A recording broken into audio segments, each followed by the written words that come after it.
Idaho, neighbors. Well, I just dropped this load. What a freaking hassle this was.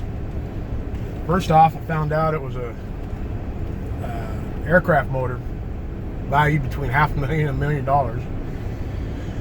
And when it was shipped out here, it was originally supposed to be shipped in a vehicle dock height, of which my van is not. And it was loaded lengthwise, so you couldn't grab it with a forklift like you're supposed to grab a pallet. So they had to send me about 60 miles up the road to another company to offload it. Now, understand, I just drove here from Los Angeles to West Virginia. What was it? Bridgeport, something like that. And this was supposed to be for a team. Now my carrier knows that I'm a strong driver and I can usually handle it, and this one I was to a point. I did this entire run, 2,440 miles, stopping only twice at an hour and a half each time to sleep. And that's pushing 40 hours. Coming up on the last 300 miles or so, I was done. My brain was shutting down. But I was pushing time. I had no time left. So in the past, when I first started this, I would have just kept slapping myself, kept, doing whatever I could to stay awake. But I've learned that's not necessarily the right way to do it. So my biggest piece of advice, damn dude, you're hauling ass. My biggest piece of advice is that it comes down to a situation like that, call your carrier. I called mine and told them, look, man, I'm done. I gotta pull over and get at least 20 minutes, 30 minutes sleep. That doesn't sound like a lot, but trust me, that will rejuvenate you enough. It will me and most people, anyways, to be able to pull that last stretch. And I said, but this is gonna make me late. He goes, no worries at all. We'll just tell him you got stuck in traffic. There had been a lot of construction earlier and everything else. But it was a relief that he understood, and he was more concerned. Shut up.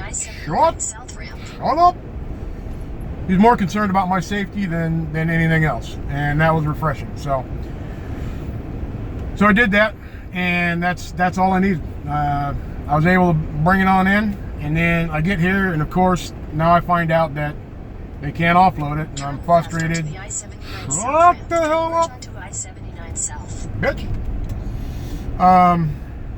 So there's a little frustration there, but the way I look at it is I can sit back and get mad. I can sit back and get all frustrated and irked because after this run I knew I was gonna be dead. So I've got a hotel room waiting for me down here. It's a little $35, $40 a night hotel, and I was really looking forward to that bed.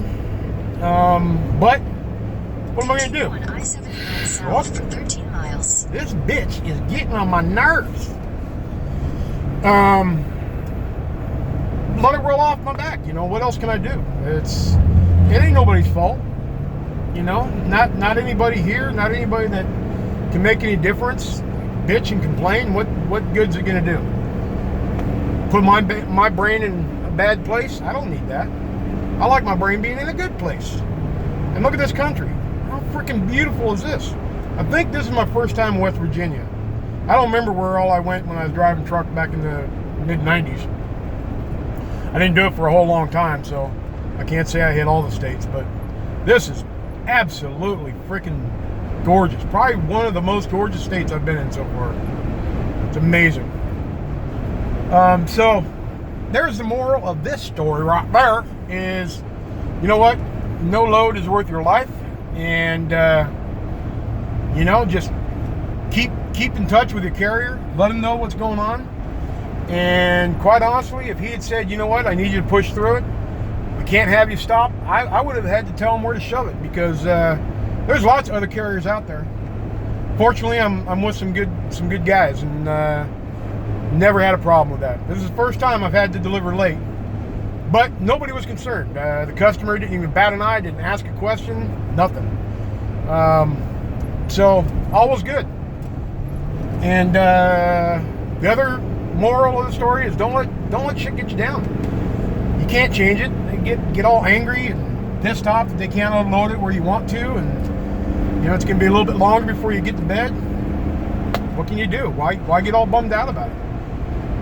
Don't let the stress get you, man. Love this job. All right, now I am going to my hotel room, and I am gonna sleep for about 18 days, or about 8 hours. Then hopefully get another run back to the West Coast. That would be awesome. And one more back to this coast. That'd be awesomer. And one more back home, because guess what? This old boy's only been home one night, maybe 2 nights in the past almost 2 months. And I miss my wife. I miss my pups. And I'm about to go home and pick up my new toy. Later, y'all.